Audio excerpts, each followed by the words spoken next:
सवाल नंबर 4 हमारे सामने कुछ यूँ है, औलाद के हकूक़ व फ़राइज़ के बारे में आप क्या जानते हैं। आप अपनी आंसर शीट पर सवाल तहरीर करेंगे, जवाब की हेडिंग देंगे और उसके बाद आप अपने जवाब का आगाज़ करेंगे कि इस्लाम में वालिदैन पर औलाद के कुछ हकूक़ मुकर्रर किए गए हैं और इसी तरह औलाद पर वालिदैन के कुछ हकूक़ मुकर्रर किए गए हैं जो कि दर्ज झैल हैं। फिर आप हेडिंग दे दीजिए औलाद के हकूक़ और वालिदैन के फ़राइज़। इस्लाम में वालिदैन पर औलाद के कुछ हकूक़ मुकर्रर हैं जो कि दर्ज झैल हैं। उसमें से पहला हक़ है तरबियत। अल्लाह ताला का इरशाद है, या अय्युहल्लज़ीना आमनू क़ू अन्फुसकुम व अहलीकुम नारा, कि ए लोगो जो ईमान लाए हो, बचाओ अपने आप को और अपने अहलो अयाल को आग से। तो पहला हक़ बच्चों का ये है कि उनकी तरबियत की जाए इस्लामी असूलों के मुताबिक। फिर चंद नुकात आपके सामने तहरीर किए गए हैं। आप अपने मार्क्स को देखते हुए इन नुकात को या तो नुकात की ही सूरत में लिख सकते हैं, या अगर कोई लॉन्ग क्वेश्चन है तो आप इनको हेडिंग बनाते हुए इनको 3 से 4 लाइनों में एक्सप्लेन कर सकते हैं।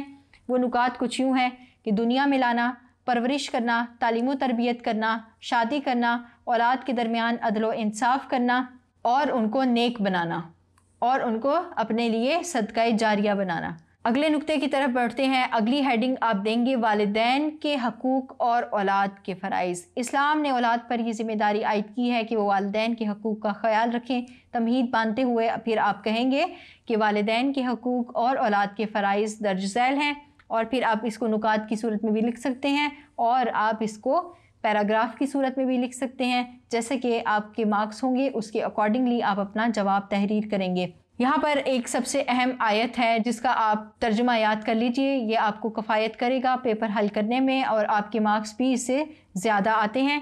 जैसा कि तर्जुमा है, तेरे रब ने फ़ैसला कर दिया है कि तुम लोग किसी की इबादत ना करो सिवाय अल्लाह के, और वालिदैन के साथ नेक सलूक करो। अगर तुम्हारे पास उनमें से कोई एक या दोनों बूढ़े होकर रहें तो उन्हें उफ तक न कहो और ना उन्हें झिड़क कर जवाब दो, बल्कि उनसे एहतराम के साथ बात करो और नरमी और रहम के साथ उनके सामने झुक कर रहो और दुआ किया करो कि परवरदिगार उन दोनों पर रहम फरमा जिस तरह उन्होंने रहमत व शफ़क़त से मुझे बचपन में पाला था। इस आयत का रेफरेंस देते हुए आप मज़ीद नुकात तहरीर कर सकते हैं जो कि हो सकते हैं वालिदैन का हर हुक्म मानना सिवाय अल्लाह की मासियत के, रहमत मोहब्बत और नरमी का रवैया रखना, उनकी राय का एहतराम करना, बुढ़ापे में वालिदैन का ख़ास ख्याल करना, वालिदैन को वक्त देना, उनकी अहसन तरीके से खिदमत करना और बाद अज़ वफ़ात उनके लिए दुआए मग़फ़िरत करना।